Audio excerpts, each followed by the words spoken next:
The rifle shot echoed through the valley as Zara Edmonds clutched her husband's lifeless hand, his blood seeping into the parched Wyoming soil beneath them. The stagecoach robbery had happened so fast one moment they were discussing their future in Silver Creek, and the next, Thomas lay dying from a bandit's bullet while the coach continued on without them, the driver too frightened to stop.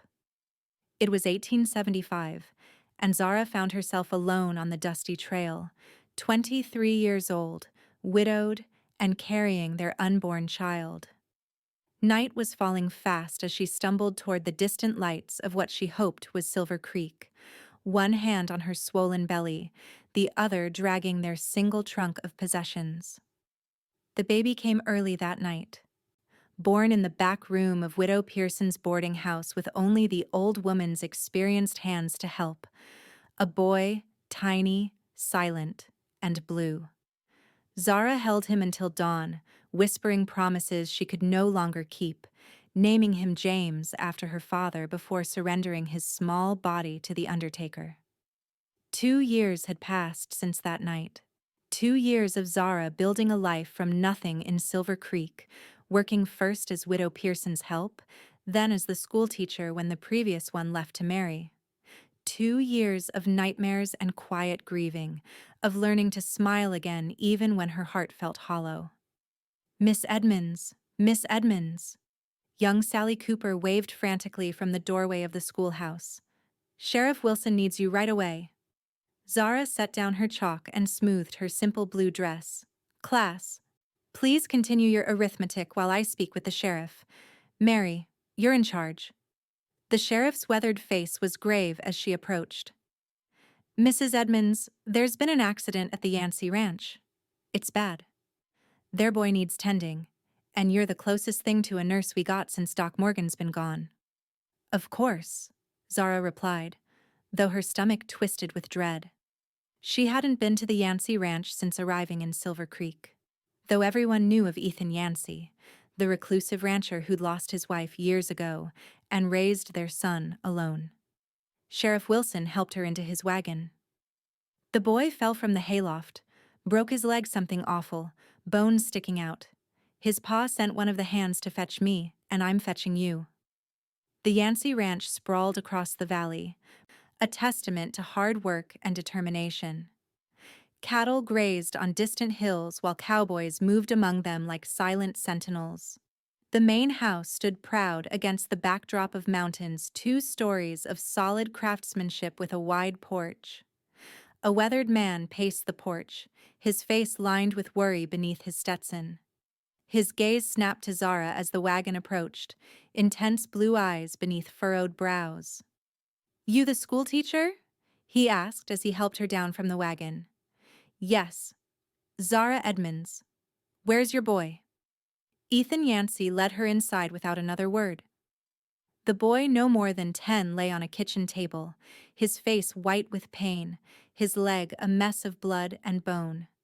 I need hot water, clean cloths, whiskey, and your steadiest ranch hand, Zara instructed, rolling up her sleeves.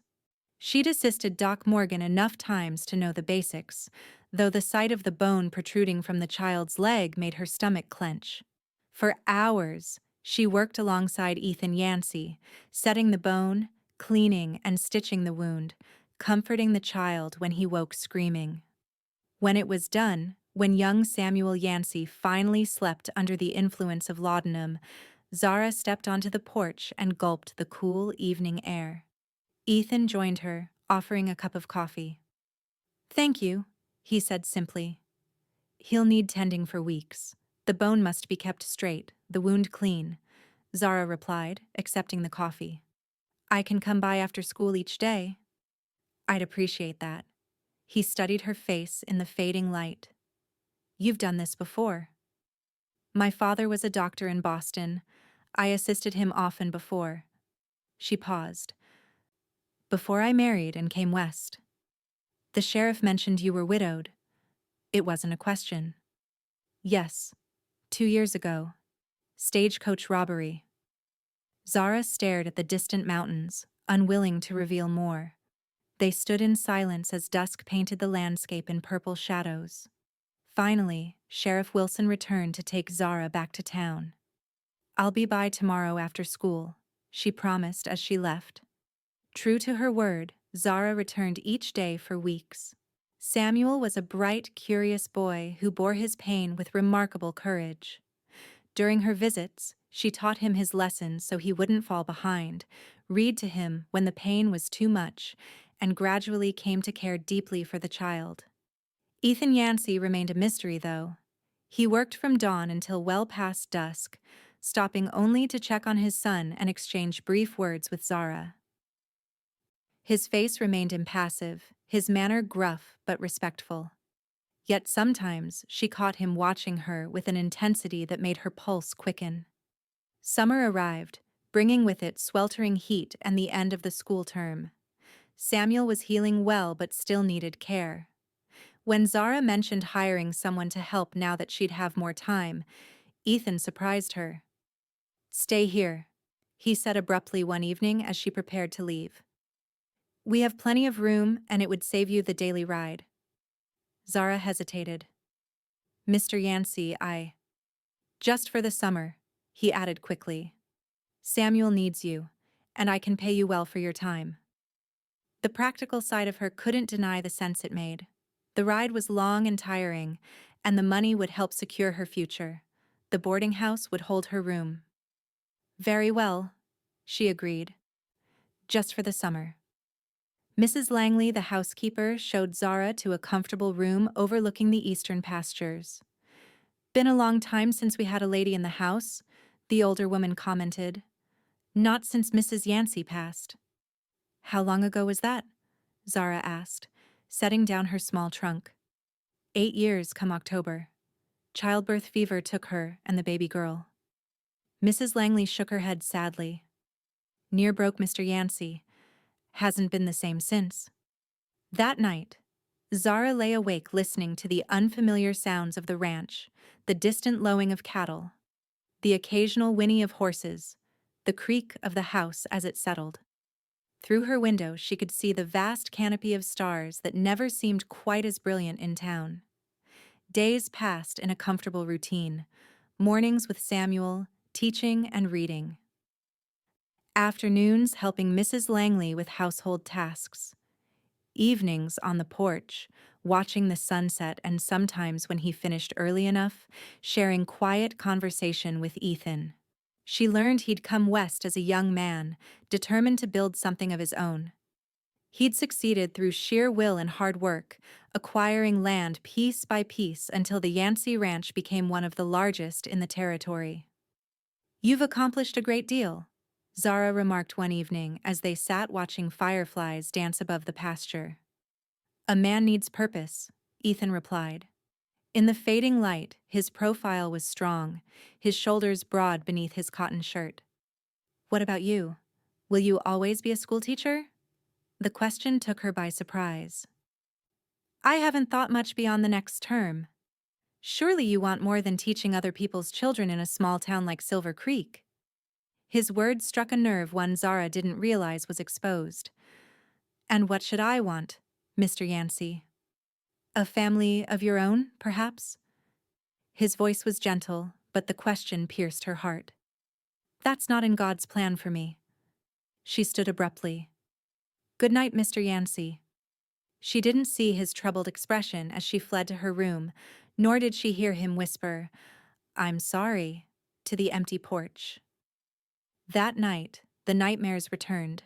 Thomas dying, the baby born silent, the doctor in Boston telling her after a childhood illness that she'd likely never carry a child to term. The miracle of her pregnancy with Thomas had ended in tragedy, confirming the doctor's prediction. Zara woke gasping, her nightgown damp with sweat. Needing air, she wrapped a shawl around her shoulders and crept downstairs and onto the porch. Ethan was already there, smoking a cigarette, his face illuminated by moonlight. He turned at the sound of the door. "Couldn't sleep?" he asked, quickly extinguishing the cigarette. "Bad dreams," she admitted, keeping her distance. He nodded as if he understood all too well. "I get them too. Less often now, but they still come." The confession surprised her. What do you dream about? Losing Eliza. Not being able to save her or the baby. He looked out at the darkness. Being helpless while someone you love slips away? Nothing worse than that. The simple truth of his words broke something inside Zara. Before she could stop herself, she was telling him everything: Thomas, the robbery, the baby born too soon, the doctor's verdict years earlier. I lost them both in one night, she finished, tears streaming down her face, and I'll never have another chance at motherhood. She expected pity or awkward silence. Instead, Ethan moved closer, his eyes reflecting understanding rather than sympathy. Samuel thinks the world of you, he said quietly. The way you care for him, you're already mothering Zara. It was the first time he'd used her given name. The sound of it in his deep voice made her breath catch. It's not the same, she whispered. No, he agreed. But it matters. You matter to him. And to... He stopped, seeming to reconsider his words. It's late. We should both try to sleep. Zara nodded, suddenly aware of her state of undress and the impropriety of their conversation. Good night, Mr. Yancy. Ethan, he corrected softly. After what you've shared, I think we're past formalities. The days grew hotter, the summer lazier. Samuel improved enough to move around on crutches, his natural energy returning much to everyone's dismay as he attempted increasingly dangerous stunts despite his healing leg. Samuel Yancy, Zara scolded one afternoon, finding him attempting to climb onto his pony. What did I tell you about waiting until your father says you're ready to ride? But Miss Edmonds, he protested, I'm dying of boredom. Can't we at least go down to the creek? Please? She couldn't resist his pleading eyes so like his father's. Very well, but we walk slowly, and you use both crutches. The creek gurgled pleasantly, offering relief from the heat. Zara sat on a blanket in the shade while Samuel hobbled along the edge, collecting interesting stones and showing them to her proudly. Pa says you might go back to town soon, he said suddenly, his young face serious. Since I'm better now. Zara's heart twinged unexpectedly. School starts in 3 weeks. I need to prepare my classroom. But you could live here and ride to town each day, Samuel suggested, his expression hopeful. Pa wouldn't mind. I heard him tell Mrs. Langley the house feels right with you in it. Before Zara could respond, hoofbeats approached. Ethan appeared on his black stallion, his expression shifting from concern to relief when he spotted them. Samuel's idea, Zara explained quickly. He was restless. Ethan dismounted, leading his horse to the creek to drink. Should have told someone where you were going. Had the whole bunkhouse looking for you two. I'm sorry, Zara said, embarrassed. I didn't think... It's fine. You're both safe. His eyes lingered on her face. But maybe next time, let me come with you. Pa! Samuel exclaimed. Miss Edmonds says she has to go back to town soon. Tell her she can stay and ride to school instead. Ethan's jaw tightened. That's Miss Edmonds's decision, son, and it's not polite to repeat private conversations you overhear. The boy looked down, abashed. Yes, sir. The ride back to the ranch was quiet. Samuel rode in front of his father on the stallion while Zara walked alongside. At the house, Ethan helped his son inside before returning to where Zara waited with the horse. I apologize for Samuel, he said, taking the reins from her. He's grown attached.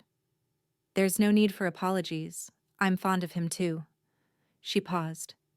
But he's right that I should be making preparations to return to town. Something flickered in Ethan's eyes, disappointment perhaps. Of course, whenever you feel it's time.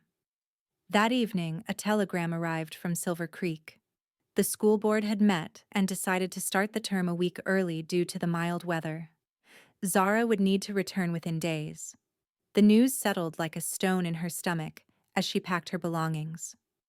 She'd grown accustomed to life at the ranch, the rhythm of the days, Samuel's laughter, Mrs. Langley's cooking, and most surprisingly, Ethan's quiet presence. On her last evening, Ethan invited her to ride with him to see the sunset from his favorite spot on the property. They rode in comfortable silence, Zara on a gentle mare, until they reached a high bluff overlooking the entire valley. "I come here to think," Ethan explained as they dismounted, "to remember why I work so hard." The view was breathtaking, the ranch buildings below, cattle dotting the pastures, mountains rising in the distance, all bathed in the golden light of the setting sun. "It's beautiful," Zara murmured. "It is." But when she turned, Ethan wasn't looking at the view. He was watching her, his eyes intense. "Zara, I—" A distant rumble interrupted him. They both turned to see dark clouds gathering on the horizon, an unexpected summer storm brewing. "We should head back," Ethan said, his expression unreadable as he helped her onto her horse. They were halfway down the trail when the storm hit with sudden fury. Rain poured in blinding sheets as lightning cracked across the sky.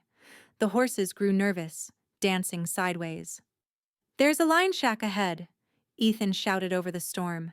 "We can wait it out." The small cabin was basic but dry. Ethan quickly lit a lamp and built a fire in the small stove while Zara wrung water from her hair and skirts. "Your dress is soaked through," he observed, handing her a blanket from a shelf. "You'll catch your death. There might be some old clothes in that trunk you could change into." Zara found a flannel shirt and trousers that had to belong to one of the ranch hands. She changed behind a blanket Ethan respectfully hung across a corner, emerging in the oversized clothes with her wet dress hung near the stove. Ethan had removed his own wet shirt, replacing it with a dry one from his saddlebag. The glimpse of his bare chest tanned and muscled from years of physical labor sent an unexpected heat through Zara that had nothing to do with the stove. "Storm's settling in," Ethan remarked, looking out the single window. "Might be here a while."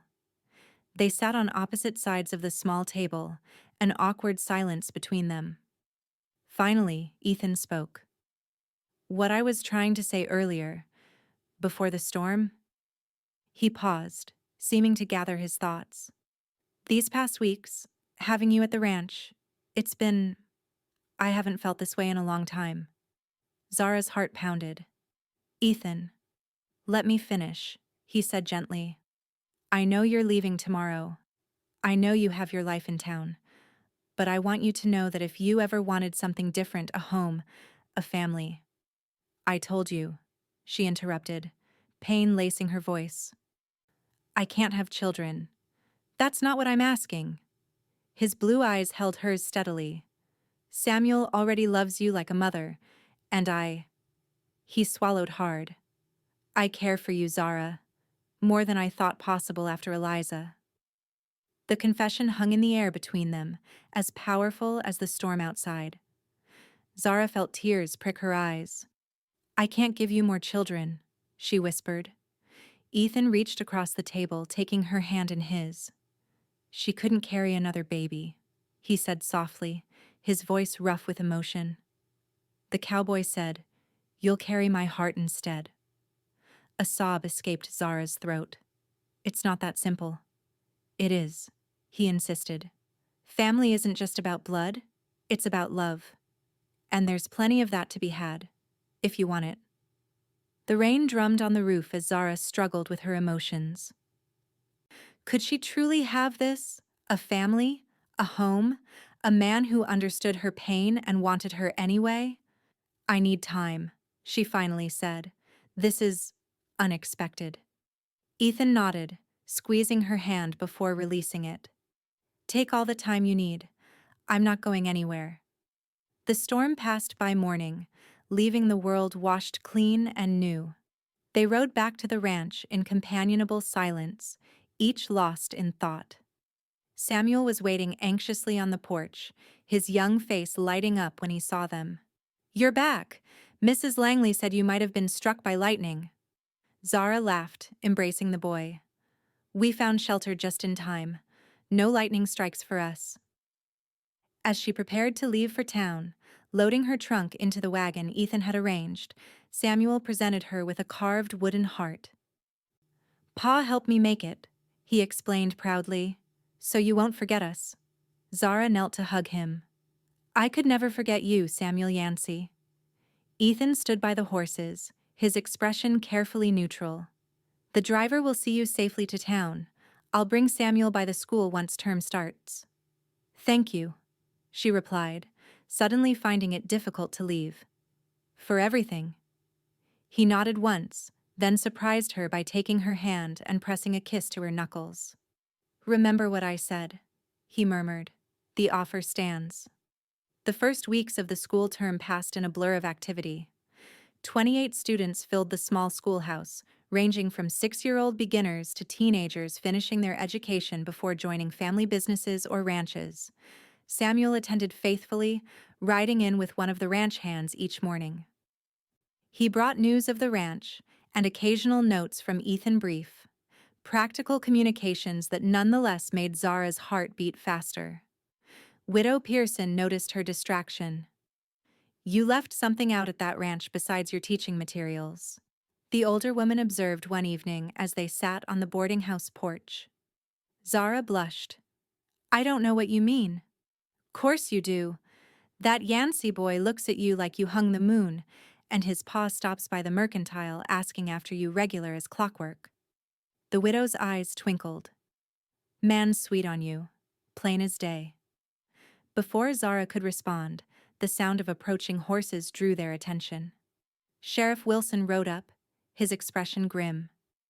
Mrs. Edmonds, he called, dismounting. There's been another accident at the Yancy place. The boy's all right. But Mr. Yancy took a bad fall.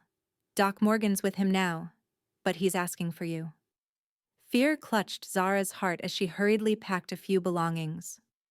The ride to the ranch seemed interminable, her mind conjuring worst-case scenarios with each passing mile.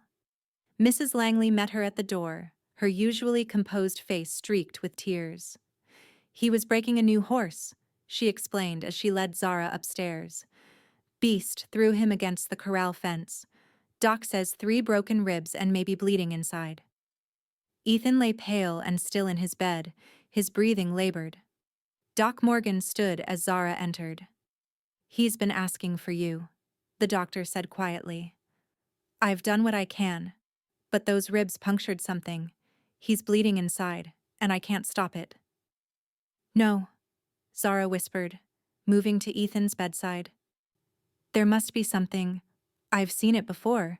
It's just a matter of time. The doctor's voice was gentle but final. I gave him something for the pain. He'll be comfortable. Ethan's eyes fluttered open as Zara took his hand. You came, he murmured. Of course I came. Tears streamed down her face. You're going to be fine. You just need rest. A faint smile touched his lips. Never could lie worth a damn, could you?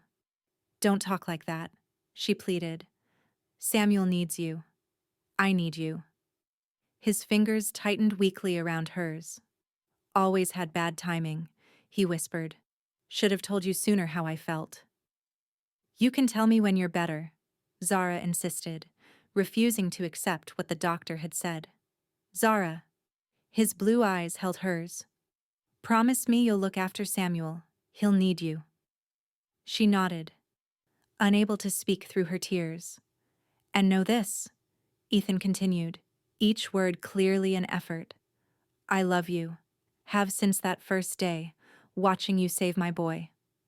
Zara bent to press her forehead against his. I love you too, she whispered. Please don't leave me. He lifted a shaking hand to her cheek. Remember what I said in the line shack?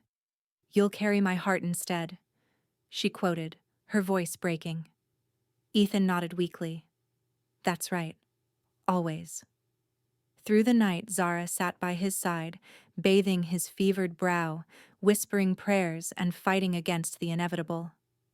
Near dawn, his breathing changed, becoming shallower, more labored. Get Samuel, he gasped. The boy came quickly, his young face pale with fear. Ethan summoned the strength to speak to his son, to tell him how proud he was. to make him promise to be good for Miss Edmonds.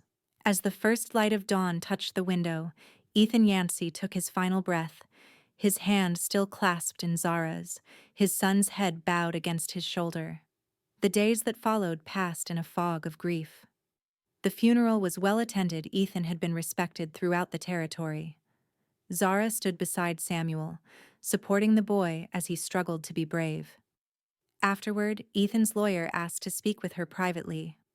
"Mr. Yancey made changes to his will the day after you returned to town," the lawyer explained, producing a document. "He named you guardian of his son, should anything happen to him, and left you a half interest in the ranch. The other half goes to Samuel when he comes of age. Until then, you have full authority to manage it." Zara stared at the document in disbelief. "But we weren't. We had no formal arrangement." "Mr. Yancey was quite clear about his wishes," the lawyer replied. "He said you were the only one he trusted with both his son and his legacy." That night, after everyone had gone and Samuel finally slept, exhausted from grief, Zara sat on the porch where she and Ethan had shared so many quiet evenings. The ranch spread before her, beautiful and vast and now partly hers, along with the responsibility for a heartbroken 10-year-old boy. "What am I supposed to do now?" she whispered to the stars. The next morning, she made her decision. The school board reluctantly accepted her resignation when she explained the situation. Arrangements were made for a new teacher, while Zara moved permanently to the ranch. The following months were difficult. Samuel alternated between grief, stricken withdrawal, and angry outbursts. The ranch hands, while respectful, were clearly uncertain about taking orders from a woman. Financial matters overwhelmed her, and the physical work left her exhausted each night. Yet slowly, day by day, they began to heal. Samuel started smiling again, particularly when Zara continued his lessons at home. The foreman, Jake Miller, proved invaluable in helping her understand ranch operations, his initial skepticism giving way to genuine respect. By spring, Zara had found her footing. The ranch was running smoothly under her guidance, and Samuel was thriving despite his loss. On the anniversary of Ethan's death, they rode together to his grave on the hill overlooking the property. "Pa would be proud of you," Samuel said as they stood beside the simple marker. "You run the ranch as good as he did." Zara smiled, wrapping an arm around the boy's shoulders. "He'd be prouder of you. You've grown so much this year." Samuel looked up at her, his blue eyes so like his father's, serious. "Are you ever going to leave? Go back to being a teacher or maybe marry someone?" The question caught her by surprise. "Why do you ask that?" "Billy Thompson says his ma heard you turn down Mr. Peterson's proposal last month." The boy kicked at the dirt. "Said you'd be crazy to keep running a ranch when you could have a proper husband." Zara sighed. Silver Creek's gossip mill was efficient if not always accurate. While Mr. Peterson, the banker, had indeed expressed interest, there had been no formal proposal to reject. "This is our home, Samuel," she said firmly. "I made a promise to your father to look after you and the ranch. I intend to keep it." The boy's relief was palpable. "Good. 'Cause I don't want another pa. I just want you." That night, unable to sleep, Zara found herself drawn to Ethan's study. She rarely entered the room, finding it too painful, but something compelled her there now. Everything remained as he had left it, ledgers neatly stacked, his favorite books on the shelf, his pipe on the desk. Opening a drawer to find a pen, she discovered a letter addressed to her in Ethan's bold handwriting. With trembling fingers, she broke the seal.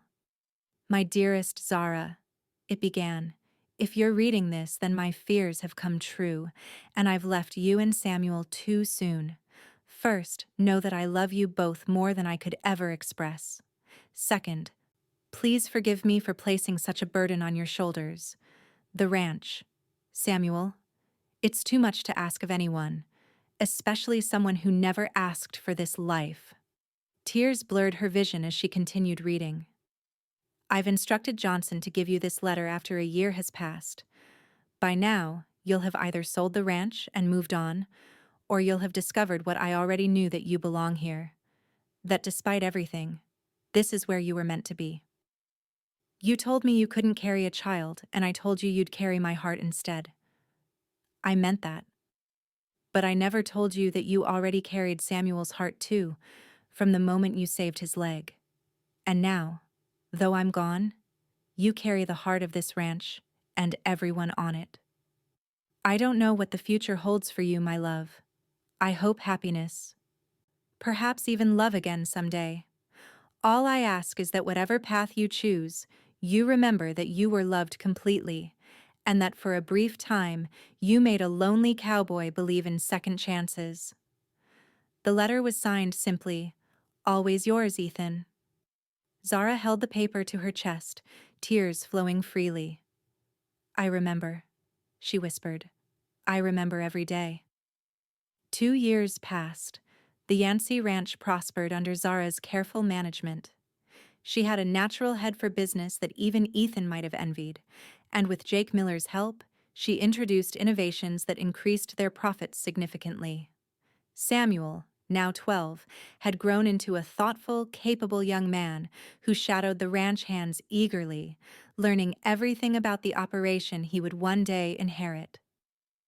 Life settled into a comfortable pattern until the arrival of a telegram from Boston changed everything. Zara's mother had fallen ill and asked for her daughter. After much deliberation, Zara decided to make the journey east, taking Samuel with her. "It's time you saw something beyond Wyoming," she told him as they boarded the train. "And I'd like my mother to meet you." Boston was a shock after years on the frontier. The noise, the crowds, the formality all felt foreign to both Zara and Samuel. Her mother, frail but recovering, welcomed them warmly to the family home where Zara had grown up. "So, this is the young man you've written so much about," Mrs. Edwards said, studying Samuel with kind eyes. "You've done well by him, Zara. His father would be proud." During their month in Boston, Zara reconnected with old friends and family. Several expressed concern about her situation, a single woman running a cattle ranch, raising a child not her own. Her cousin Beatrice was particularly vocal. "It's not natural, Zara," she insisted during afternoon tea. "You should sell the ranch, bring the boy east for proper schooling, and consider the offers you've received here. Mr. Cavendish is quite taken with you, and he's one of Boston's most eligible widowers." But Boston no longer felt like home. The streets were too crowded, the social obligations too restrictive, the air too thick with coal smoke and expectations. She missed the open skies of Wyoming, the rhythm of ranch life, the freedom she'd found there. The night before their departure, Zara's mother called her into the study. "You've changed," the older woman observed. "When you left for the West, you were running away from pain. Now I see a woman who knows exactly where she belongs." "I never expected to find happiness there," Zara admitted, "especially after losing Thomas and the baby. After Ethan died, I thought I'd lost everything again." Her mother took her hand. "But you haven't, have you? You've built something remarkable. I see it in your eyes when you talk about the ranch, when you look at that boy." "Samuel needs me," Zara said simply.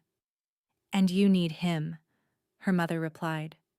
"You've found your family, Zara. Not in the way you expected, but perhaps in the way you needed." The return journey felt like coming home.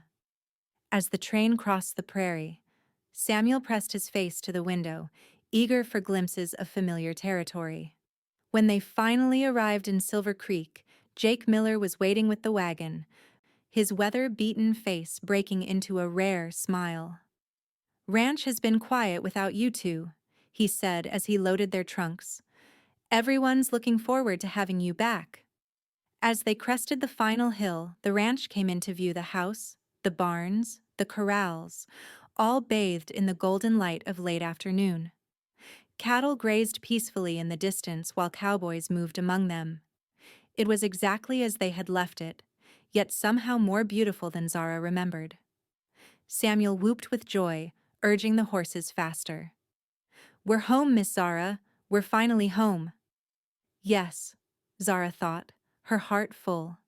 This was home, this land, this life, this boy who carried Ethan's smile and determination.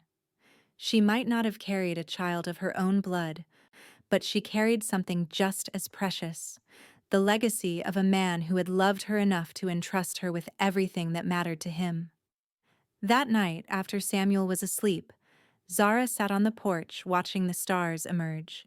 She could almost feel Ethan beside her, his quiet presence a comfort in the darkness. "You were right," she whispered. "I'm carrying your heart, and it's enough. More than enough." 5 years later, 16-year-old Samuel stood tall beside Zara as they welcomed guests to the annual Yancy Ranch Harvest Festival. The tradition, started by Ethan years ago, had grown under Zara's guidance into a community-wide celebration. "Mrs. Miller says the apple pies are ready," Samuel reported, grinning as he spotted Jake's wife emerging from the kitchen with a tray of golden pastries. "And the fiddlers are set up by the barn." Zara nodded, adjusting the simple blue dress she'd chosen for the occasion. At 32, she carried herself with the quiet confidence of a woman who had faced life's harshest challenges and emerged stronger. The ranch was thriving, Samuel was growing into a fine young man, and the loneliness that had once threatened to consume her had given way to contentment. There had been suitors over the years, neighboring ranchers, the new banker, even the widowed mayor of Silver Creek. Zara had declined them all politely but firmly. Her heart remained with Ethan, and her life was full with Samuel and the ranch. As dusk fell and lanterns were lit around the yard, Zara found a moment of quiet near the garden she'd planted in Ethan's memory. The roses were fading with the season, but their scent still lingered on the cool evening air. "Miss Zara," Samuel approached, a young woman shyly accompanying him. "This is Emma Wilson, the sheriff's daughter. She just returned from school in Denver." Zara welcomed the girl warmly, noticing the way Samuel's ears reddened when Emma smiled at him. Young love, so fragile, so earnest. She excused herself, giving them privacy, and wandered toward the oak tree where Ethan had proposed to his first wife, according to ranch lore. "He looks like his father," a voice observed from the shadows. Jake Miller stepped into the lantern light, nodding toward Samuel. "Got the same way with the ladies, too." Zara laughed. "He's still a boy." "Not for much longer." Jake's weathered face turned serious. "You've done right by him, Mrs. Edmonds. By all of us. Mr. Yancy chose well when he put his trust in you." "Thank you, Jake." The words meant more coming from him than they would have from anyone else. Jake had been Ethan's closest friend and had become Zara's most steadfast ally. As the night progressed, Samuel sought Zara out again, this time alone. "I've been thinking," he began, unusually hesitant, "about college back east. The letter came today from that school in Pennsylvania you wrote to." Zara's heart contracted painfully, though she kept her expression neutral. "And?" "They accepted me." Pride and uncertainty warred in his young face. "But I don't know if I should go. The ranch needs me. You need me." "Samuel Yancy," Zara said firmly, taking his hands in hers. "This ranch has stood for 25 years and will stand for 25 more, whether you go east or not. Your father wanted you to have every opportunity, and so do I. But what about you?" he persisted. "You'd be here alone." She smiled gently. "I'm hardly alone. I have Jake and Mrs. Miller and the entire crew. Besides, college isn't forever. You'll come back with new ideas to make the ranch even better." Samuel studied her face. "You really want me to go?" "I want you to choose your own path," she corrected. "Just as your father did, just as I have. That's what family does, supports each other's dreams, even when it's hard." Later that night, After the guests had departed and the ranch was quiet once more, Zara returned to the porch with a cup of tea. The moon hung low over the mountains, casting silver light across the land that had become her life's work. From her pocket, she withdrew the wooden heart Samuel had given her 7 years ago, its surface smooth from years of being carried and held. So much had changed since then. The frightened widow and the grieving boy had forged a family neither could have imagined. "I kept my promise, Ethan," she said softly to the night. "I've carried your heart all these years, and now our boy is becoming a man, ready to make his own way." She could almost hear Ethan's reply on the gentle breeze that stirred her hair. "You've done well, my love. Better than I could have hoped." The next morning, Zara rode out at dawn, as was her custom. The ranch was stirring to life, cowboys heading out to distant pastures, smoke rising from the cookhouse chimney, horses nickering for their morning feed. She rode to the highest point on the property, where Ethan's grave overlooked the empire he had built. Samuel was already there, his horse ground tied nearby. "I knew I'd find you here," Zara said, dismounting to join him. "I was telling Pa about college," Samuel explained, a bit sheepishly. "Wanted his opinion." Zara smiled, touching the simple headstone. "And what did he say?" "That I should go. Learn everything I can." Samuel's eyes, so like his father's, met hers. "And that I should always remember where home is." "Wise advice," Zara agreed, slipping her arm through his as they gazed out over the ranch. The morning light bathed everything in a golden glow, promising a beautiful day ahead. "He'd be proud of you," Zara said softly, "not just for going to college, but for the man you've become." Samuel nodded, swallowing hard. "He'd be proud of you too. For everything you've done, for sticking with me even when I was awful after he died." "Family sticks together," Zara replied simply, "through everything." As they mounted their horses to return to the ranch, Samuel hesitated. "You know I'll come back, right? After college? This is where I belong." Zara's heart filled with a joy she couldn't quite express. "I know. This will always be your home, Samuel. Always." They rode back together, mother and son in all the ways that truly mattered, carrying the legacy of a man who had loved them both enough to entrust them with his greatest treasures, his land, his child, and his heart. And in the quiet of her own thoughts, Zara knew that while she might never have carried a child of her own blood, she had indeed carried something equally precious: the love, the dreams, and the heart of the family she had found in the most unexpected place. It was enough. More than enough. It was everything.